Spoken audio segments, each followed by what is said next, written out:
ver con tu bolsillo. Ahí sí, está clarito, más allá de si uno entiende o no las tasas, las LEVAX y todo eso, es que la plata no alcanza. Así que voy a hablarlo esto con nuestros invitados. Gracias por estar aquí a Pedro Vizcay y a Alejandro Roba. Gracias, muy amables. Antes de arrancar con ustedes, ¿me permiten que compartamos un informe de todo lo que ha pasado a nivel económico solo esta semana? No es para hablarte de todo el año porque es abrumador, pero en los últimos días.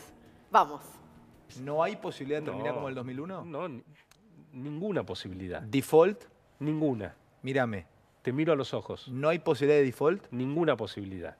El tema básico es llegar de la manera más decorosa posible. O sea, un escenario para llegar con números esplendorosos al 2019 no hay, aunque salga bien. Duhovne dijo, no hay riesgo del 2001, no hay riesgo de default. Pregunto, ¿hay o no riesgo de default?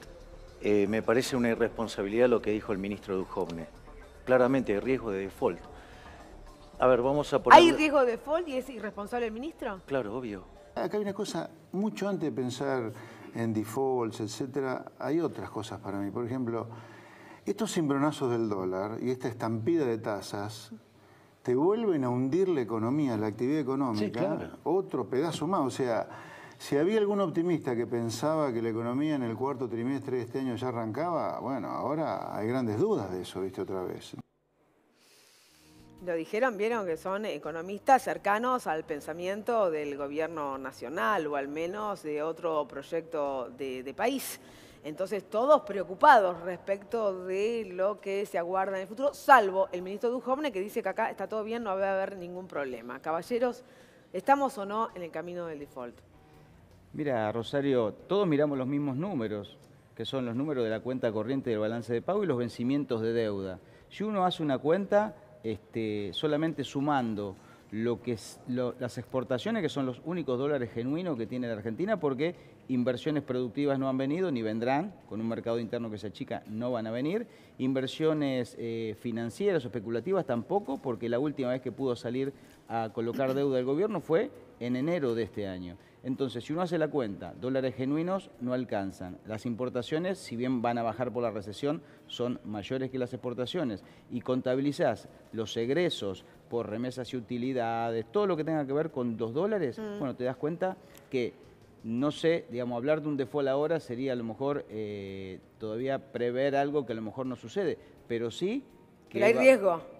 Hay riesgo y el gobierno va a tener que hacer algo porque con el dinero del Fondo Monetario Internacional, si es que no alcanza. Si es que sigue ingresando, porque si no sigue cumpliendo las metas del fondo, no lo va a hacer, no alcanza. Llegar de nuevo a... Recordemos a punto esto, que el fondo habló, entre otras cuestiones, de mantener la inflación como máximo en un 32% y algunos especialistas dicen esto ya está desfasado. Por ejemplo, tiene 3 metas claves el fondo, que son reservas, déficit fiscal y el tema de la inflación. Hay 2 que ya creemos que no la cumplen, que es inflación y meta de reservas. El déficit fiscal sí, pero a costa de, digamos, la actividad económica de la Argentina. Así que no tener los dólares, aún con el dinero del fondo, necesitas ir de nuevo al mercado voluntario y los vencimientos no te dan. Y lo peor es que el gobierno está cambiando títulos en pesos con títulos en dólares, con lo cual está haciendo todo lo posible para ir a un default. ¿Vamos al default? Mirá, yo creo que la Argentina está dando todos los pasos necesarios, este gobierno puntualmente, para encaminarse hacia un crash financiero muy profundo. ¿Qué significa un crash financiero? Un crash financiero significa una situación de una fuerte ruptura de las relaciones cambiarias, una ruptura de las relaciones financieras, un traspaso de la corrida cambiaria hacia una corrida sobre los bancos, y al final de esa película una situación de default, ¿no? Y eso porque... ¿Pero una situación similar a la que ya atravesó la Argentina en el 2001? Ninguna situación es igual a la anterior, ninguna. Con lo cual, eso es importante porque primero no nos ponen en el lugar del 2001, nos ponen en otro lugar que no sabemos cómo va a ser. La del 2018, 2019, la del 2019 no o 2018. Pero lo que es cierto, agregando lo que decía recién Alejandro, que la cantidad de dólares que la Argentina pierde por fuga de capitales y por tratar de contener un desequilibrio cambiario generado por el gobierno es enorme. En 5 semanas, el Central, vendiendo por orden del Tesoro Nacional, perdió 7.000 millones de dólares, perdió la mitad de lo que le dio el fondo. Por eso, la semana pasada anunciaron que el Banco Central no iba a vender más por cuenta y orden del Tesoro, porque se quedaron sin la plata. Voy con unos datos que tiene Lucía Isikoff, que tiene que ver con Quintana, que se fue a Wall Street a dar explicaciones respecto de que el gobierno sí puede controlar o mantener el dólar y generar confianza. Lucía. Así es, Rosario, bueno, lo contábamos ya hace unos días. Quintana es nuestro enviado especial, el enviado de Macri, del gobierno, a Wall Street a dar calma a los inversores que lo recibían un poco de mal humor porque, como contábamos, están medio cansados de que les expliquen y les expliquen y les expliquen cosas que acá tampoco quedan muy claras. Vamos a ver nuestra primera placa. Bueno, ¿pudo Quintana? Esta es la pregunta que nos hacemos, ¿calmar a Wall Street? ¿Pudo? ¿Pudo? Bueno, eso me lo vas a decir vos. Yo te voy a contar lo que nos dicen desde La Rosada y lo que dicen también desde Wall Street. El objetivo principal, que es lo que quiere Macri, es diferenciar a la Argentina del lavallato de Brasil. Es decir, esto, el lavallato le pegó al gobierno de Dilma en ejercicio, esto le pega al gobierno anterior, que es lo que quiere decir Macri, que ya vimos que su gestión se está complicando. Macri está muy preocupado, y esa es la realidad, porque el temor de la Casa Rosada, ¿cuál es? Que los bancos no financien a los PPP con los empresarios que están involucrados en este cuadro. Hablemos de qué es la PPP porque la gente no entiende, ¿no? Es la participación público-privada. Exacto, es la gran apuesta de este gobierno, de que las empresas privadas consigan a los inversores para que puedan llevar adelante las obras. Bueno, esto era el objetivo. Vamos a ver en realidad qué es lo que ha pasado. A ver. ¿Con qué se encontró Quintana? Los fondos de inversión, él le quiso llevar certezas y le devolvieron dudas.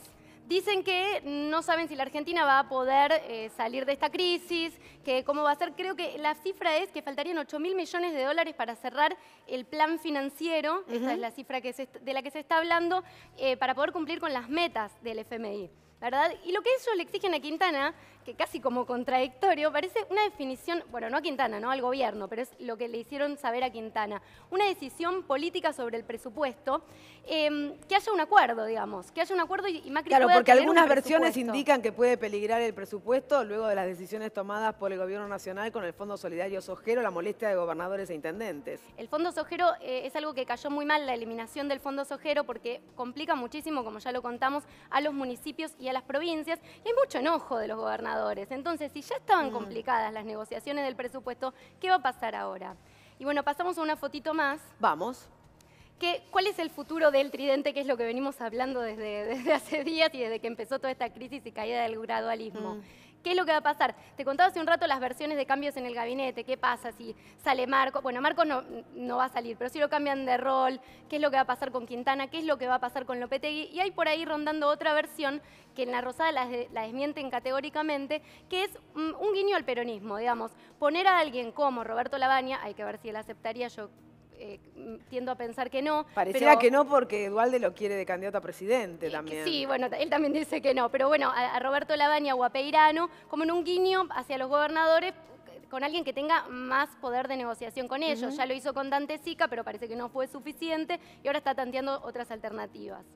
Bien, ahí está el panorama respecto de Quintana en Wall Street. El tema presupuesto, le devolvieron dudas, inquietudes y un acuerdo político que eso pareciera ya a esta altura que no va a estar.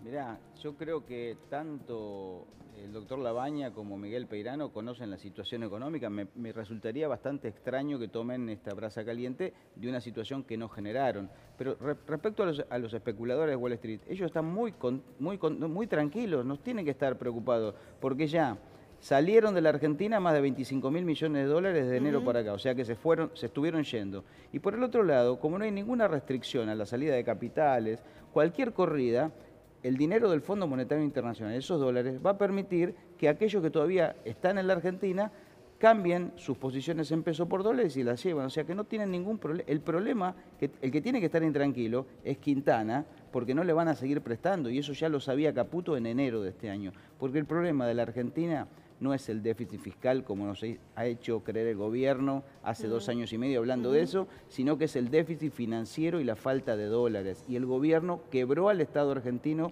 endeudándolo. O sea que no, si lo traes al único que puedes traer para que salve a la Argentina sería el presidente del Banco Central de Estados Unidos, que emita dólares en Argentina. Es la única forma de salvar a la Argentina de un crack financiero o de una reestructuración de la deuda, que tiene que tener como interlocutor, lamentablemente, al Fondo Monetario Internacional.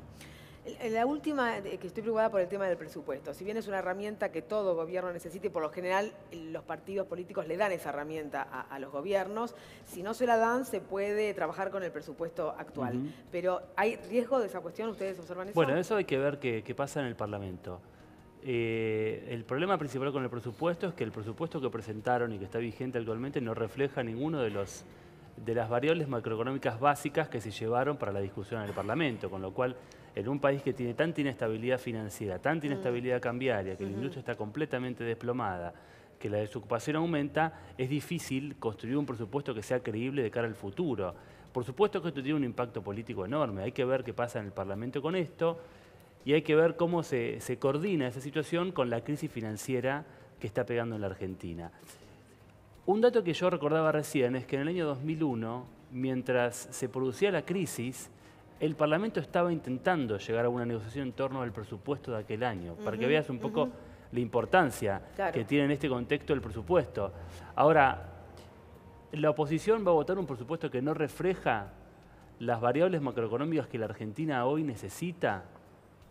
Esto es una pregunta que tiene que responder la Cámara de Diputados, que tendrá que responder la Cámara de Senadores. Lo que sí creo que en este contexto el presupuesto que se lleve, y esto es un poco lo que muestran las placas que estás mostrando, es el presupuesto del Fondo Monetario. Entonces, la Argentina va a votar un presupuesto que esté de acuerdo a las necesidades nacionales y de la industria o un presupuesto armado por el Fondo Monetario Internacional. Yo creo que este es el debate de fondo. Ahí está planteado que lo vamos a seguir, Pedro Vizcay y Alejandro Roa. Muchas gracias. Ay, chiquitos, vamos. Sí, solamente que si es el presupuesto del Fondo Monetario Internacional, la oposición al aprobarlo está dilapidando la posibilidad de tener una oposición fuerte para llegar y cambiar este modelo económico el año que viene. Así que a cuidar el presupuesto me parece que está cuidando mejor a los argentinos, no firmando un presupuesto del Fondo Monetario Internacional que firmándolo. Muchísimas gracias, gracias a ambos. vos. La pobreza en aumento, 32%. Y esto se nota y se palpa porque cada vez más gente tiene que recurrir a los comedores, porque ya hay chicos en la Argentina que no hacen todas las comidas. Estamos en Isla Maciel con nuestro compañero Fernando Moreno. Fernando, buenas noches. Hola Rosario, buenas noches. Bueno, vos estás viendo, ¿no? Este momento de la cena, de la comida de los chicos en este comedor parroquial, este comedor comunitario. Pero está con Alicia, está con nosotros Alicia, que justamente es la encargada de un poco de preparar, de organizar todo esto, preparar la comida, de ayudar, de colaborar. Contanos un poco, Alicia, ¿de qué se trata? ¿Desde hace cuánto tiempo que están haciendo esto? ¿Cuántos chicos vienen? Bueno, buenas noches. Nosotros ya hizo 2 años. Empezamos en marzo, hace 2 años atrás, con el comedor por una situación de que mucha gente en el barrio, muchos papás se quedaban sin trabajo. Entonces, era el tiempo de que el Papa Francisco pedía también un poco de misericordia para los hermanos y bueno, nosotros dijimos, bueno, vamos a hacer un comedor, que de esa manera podemos ayudar mejor. Y bueno, abrimos este comedor que se llama Enrique Angelelli, del obispo de La Rioja, que ahora fue nombrado beato. Y bueno, nada, empezamos a